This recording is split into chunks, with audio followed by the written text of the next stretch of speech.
There is no such thing as the Buddha. The word is not a name. It is a job title. And for 2,500 years, every civilization that inherited that title hired someone different for the role. A teacher, a savior, a healer, a promise. Each one reveals not what the Buddha is, but what humans needed him to be. Walk into a temple in Thailand and you see one face. Walk into a temple in Japan and you see a completely different face. Same word on the door, different person inside. And the answer to which one is real tells you more about yourself than about any of them.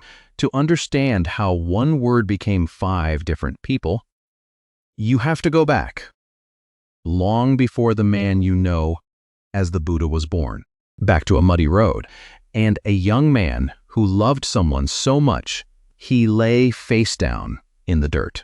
The Pali word Buddha is not a name. It is not what his mother called him. It is not what his friends called him. It means one who woke up, the way you would say doctor or president. A title, and if it is a title, then more than one person can hold it. The Theravada tradition, the oldest surviving branch of Buddhism, says 28 people held it before Gautama. 28 Buddhas, each one born in a different age, each one discovering the same truth independently, each one teaching it until the world forgot, and then silence until the next one came. The list is preserved in a text called the Buddhavamsa, the Chronicle of Buddhas. And buried inside that list is a story that changes what the word Buddha means entirely. His name was Sumedha. He was a young ascetic, bright, disciplined, already further along the path than most people get in a lifetime. And one day, he heard that a Buddha was coming down the road. Not Gautama. A Buddha named Dipankara, the 4th in the line of 28. Sumedha ran to the road, and when he got there, the road was mud. Deep, wet, impossible mud. And Dipankara was approaching. The road was mud. Deep, wet, impossible mud. Sumedha did not think. He threw himself face down into the mud. He loosened his long hair and spread it across the ground so that Dipankara could walk without dirtying his feet. His face was in the dirt. His arms were stretched out, and he made a vow not to become enlightened in this life, which he could have done, but to become a Buddha in a future life. For the sake of others, Dipankara stopped. He looked down at the young man lying in the mud, and he said something no one expected. He said, "This one, in a future age, will become a Buddha. His name will be Gautama." That is the origin story. Not of one Buddha, but of the idea that the title passes. That waking up is not a one-time event in cosmic history. It is a position. It opens. It closes. It opens again. And for the Theravada world, Sri Lanka, Thailand, Myanmar, Cambodia, Laos, that was enough. 28 Buddhas in the past. One more predicted for the future. The job of the Buddha was clear. You wake up, you teach. The teaching holds for a while, and then it fades. The next one comes. But then Buddhism traveled. It crossed the Himalayas. It reached China. It reached Japan. It reached Korea. And when it arrived, it met civilizations that looked at the job title and said, "We need something else." The 1st century of the Common Era. Somewhere in northwestern India, a new text appears. It is called the Sukhavativyuha Sutra, the Sutra of the Land of Bliss. Dharmakara stood before a Buddha named Lokeshvara Raja and made 48 vows. Not small vows, not private vows. Structural vows, promises about what kind of world he would build if he ever woke up. The 18th vow was the most radical sentence in the history of Buddhism up to that point. He said, "If any being anywhere calls my name with a sincere heart, even 10 times, and I do not bring them to my land, then may I never become a Buddha." Read that again. He made his own awakening conditional on saving you. Every Buddha before him said the same thing. Here is the path. Walk it. The work is yours. Dharmakara said something no Buddha had ever said. He said, "I will do the work for you. Just call my name." He spent eons fulfilling every one of those 48 vows. And then he woke up. He became the Buddha Amitabha, the Buddha of infinite light. And the land he built was called Sukhavati. The English translation is pure land. But the word Sukhavati does not mean pure. It means ease, bliss, comfort. It is not a heaven. It is not a reward. It is a classroom, a place specifically designed to make awakening easier. No hunger, no war, no confusion. The Dharma is in the wind. The trees teach. You cannot fail there. The first Chinese translation of this text appeared in the year 147. By the 5th century, Amitabha worship was one of the largest religious movements in East Asia, and by the 12th century, a Japanese monk named Honen took it to its logical conclusion. He said, "You do not need to be a monk. You do not need to meditate. You do not need to be a scholar. You just need to say his name. Namu Amida Butsu, and he will come for you." It was the most democratic spiritual revolution in Asian history. And it happened because an entire civilization looked at the original job title, teacher, and said, "We do not need a teacher. We need someone who saves."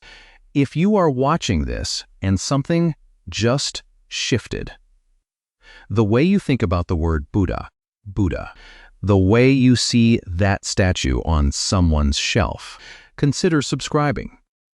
This channel breaks down what the Buddha actually said and why it still matters. No jargon, no preaching, just the teaching made simple. We have seen the teacher and the savior, but the next version of the Buddha was built for something even more primal than ignorance or sin. It was built for pain, for sickness, for the moment you are lying in a bed and no philosophy in the world can help. And after that, a Buddha who has not arrived yet. And after that, the most radical version of all, a teacher for those who can think, a savior for those who cannot reach. But what about you when you are not seeking wisdom or salvation? When you are just sick? When you are just afraid of dying? Somewhere around the 7th century, Sanskrit manuscripts appear in the mountains of what is now Afghanistan and northern Pakistan. At Bamiyan, at Gilgit, describing a Buddha most Westerners have never heard of. His name is Bhaisajyaguru, the Medicine Buddha. He is not a metaphor. He is not a symbol for spiritual healing. He made 12 vows, and the vows are specific. Cure blindness, provide medicine for those who have none, eliminate physical disease, feed the hungry, clothe those who are cold. This is not a Buddha who tells you suffering is an illusion. This is a Buddha who says, "You are in pain, and I am going to help." In Japan, his name became Yakushi, and starting in the 7th century, Yakushi replaced nearly every other healing figure in Japanese religious life. Temples were built specifically for the sick. People did not come to meditate. They came to pray the way you would sit in a waiting room. They came because their child had a fever, because their mother could not walk, because they were dying and they were afraid. And that tells you something no comparative religion textbook will say plainly. When Buddhism reached people who were not monks and not philosophers, people who were just bodies in pain, the title changed again. The Buddha was no longer a teacher or a savior. He was a doctor, because that is what they needed him to be. Every major religion does this. Christianity has healing saints. Ancient Greece had Asclepius. Islam has the healing verses of the Quran. When you suffer in your body, you do not want a lecture on the nature of reality. You want someone who will sit beside you and say, "I will take this from you." The Medicine Buddha was Buddhism's answer to that need, not a corruption of the original teaching, an expansion of the job title, a teacher, a savior, a healer, 3 versions, 3 human needs. But there was one need none of them could answer. But there was one need none of them could answer. What happens when the teaching itself disappears? When the Dharma fades completely, and there is no one left who remembers? The answer to that question is one of the oldest ideas in Buddhism, and one of the most hopeful. There is a Buddha who has not arrived yet. His name is Maitreya, and he has been waiting for you for over 2,000 years. The Pali form of his name is Maitreya, from the word metta, which means loving kindness. He is not a myth invented by a later tradition. He appears in the Pali Canon itself. In the Sukhavativyuha Sutra, Gautama Buddha describes him directly, a future Buddha who will arise when the Dharma has completely decayed, when humanity has forgotten everything, when the world needs to start over. He is currently a bodhisattva, an awakened being who has chosen not to take the final step. He waits in a heaven called Tusita, and when the time comes, he will descend, be born as a human, sit under a tree, wake up, and teach. The same pattern. The 29th Buddha.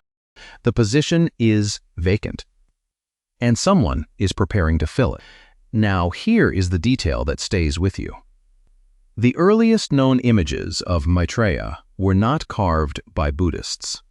They were carved by Greek-trained sculptors in the kingdom of Gandhara, in what is now Pakistan and eastern Afghanistan.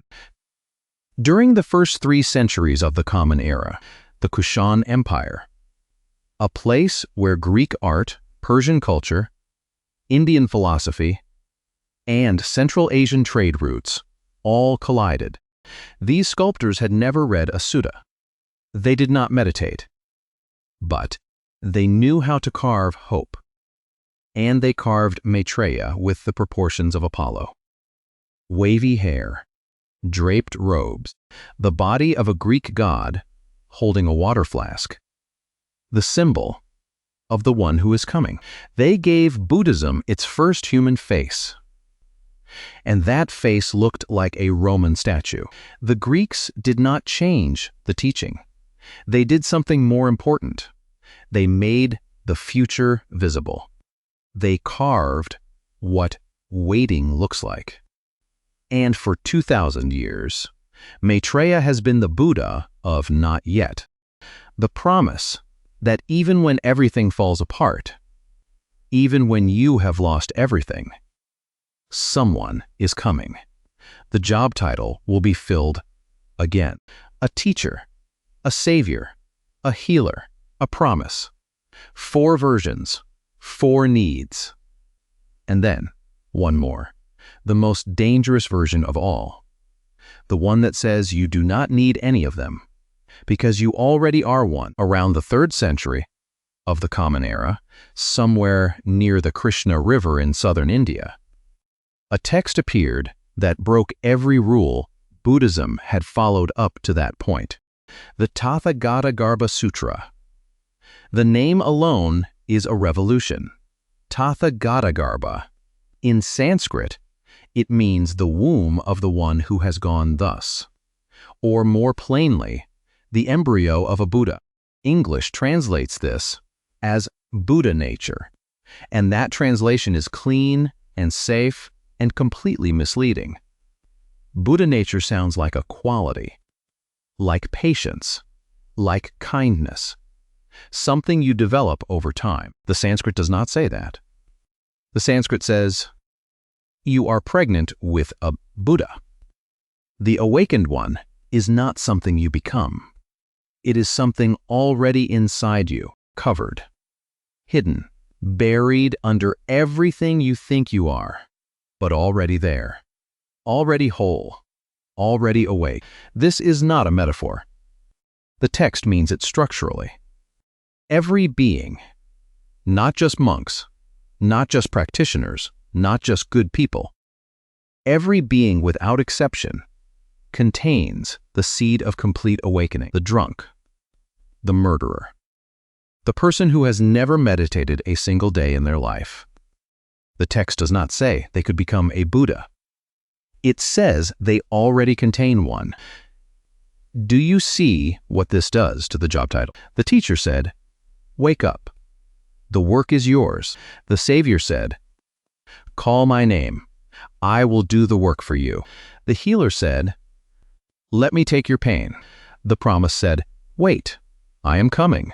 And the 5th version, the most radical, said, none of that. It said, you already are what you are looking for. You have always been. The only thing between you and the Buddha is the fact that you do not believe it yet. The concept spread slowly. It reached China in the 5th century with the translation of the Mahaparinirvana Sutra. It inspired the concept of original enlightenment, the idea that you do not need to attain anything because you never lost it. It reached Tibet in the 8th century. It became the foundation of Zen. When a Zen master asks you what your original face looked like before your parents were born, this is what they are asking. Not a riddle, a diagnosis. You had a face before you had a story. What was it? In 1902, William James published a book called The Varieties of Religious Experience. And he made an observation that sounds like it was written about the 5 Buddhas. He said people do not choose their religion by doctrine. They choose by temperament, by what they need. The tough-minded want evidence and discipline.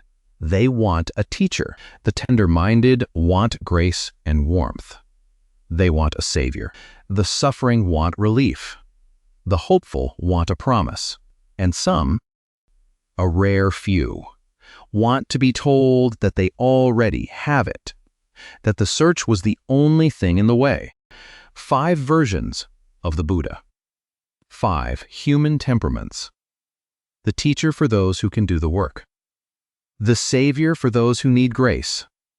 The healer for those in pain. The promise for those who hope. And the mirror for those who are ready to stop looking outside. This is not theology. This is not history. This is not comparative religion. This is a mirror. And the question it asks you is simple. Which one do you need right now? Not which one is correct. Not which one the scholars endorse. Which one meets you where you actually are today, in your actual life, with your actual suffering, with your actual capacity. Because every single version of the Buddha was created by someone who asked that question. And every single version is the answer they found. So here is what the word Buddha actually means, and what 2,500 years of human civilization did with it. First, the Buddha is not a person. It is a title, one who woke up, and that title has been held by 28 beings in the Theravada tradition alone. The man you know as the Buddha was the last, in a line not the only one. The position existed before him. It will exist after him. Second, every major Buddhist civilization looked at that title and reshaped it to fit the need they carried. The Indians kept the teacher. The Chinese and Japanese added the savior, Amitabha, who does the work for you. East Asia added the healer, Bhaisajyaguru, who sits with you when you are sick. Every tradition kept the promise. Maitreya, the one who is coming when everything else has been forgotten. And the Mahayana philosophers added the mirror, tathagatagarbha, the idea that you already are what every Buddha woke up to. Third, you are not someone searching for the right Buddha. You are the reason every version exists. The teacher exists because you can learn. The savior exists because you need grace. The healer exists because you hurt. The promise exists because you hope. And the mirror exists because underneath all of that, you already have what every single one of them found. Which version speaks to where you are right now? The teacher, the savior, the healer, the promise, or the mirror? Tell me in the comments, not which one you think is correct, which one you need. If this changed how you see the word Buddha, subscribe, hit the bell. There is more coming, and none of it is what you expect. You are not broken. You are not lost. You are not waiting for someone to save you. You are, according to the oldest and the newest Buddhist traditions alike, already what they woke up to. The word Buddha means one who woke up. Maybe the question was never which one is real. Maybe the question is, when will you